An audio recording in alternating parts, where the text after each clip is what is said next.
இன்று சினிமா நியூஸில் 44 வயதில் இப்படியா செய்வீங்க? நடிகை மாளவிகா செய்த செயல். நடிகை மாளவிகாவை தெரியாதவர்களே இருக்க முடியாது. உன்னை தேடி படம் மூலமாக அறிமுகம் ஆன அவர் அதன் பிறகு பல படங்களில் நடித்தார். ஒரு கட்டத்தில் பட வாய்ப்பு குறைந்ததால் ஒரு பாடலுக்கு ஆடுவது, கெஸ்ட் ரோலில் நடிப்பது என இறங்கினார்.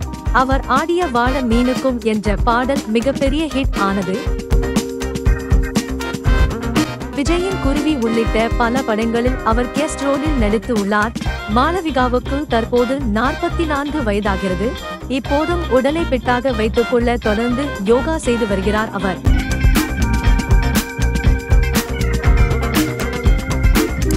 அவர் தலைகீழாக யோகா செய்யும் வீடியோவையும் வெளியிட்டு இருந்தார். அதை பார்த்து ரசிகர்கள் ஆச்சரியம் அடைந்து இருக்கின்றனர். மறக்காம சேனலை சப்ஸ்கிரைப் பண்ணுங்க. நன்றி.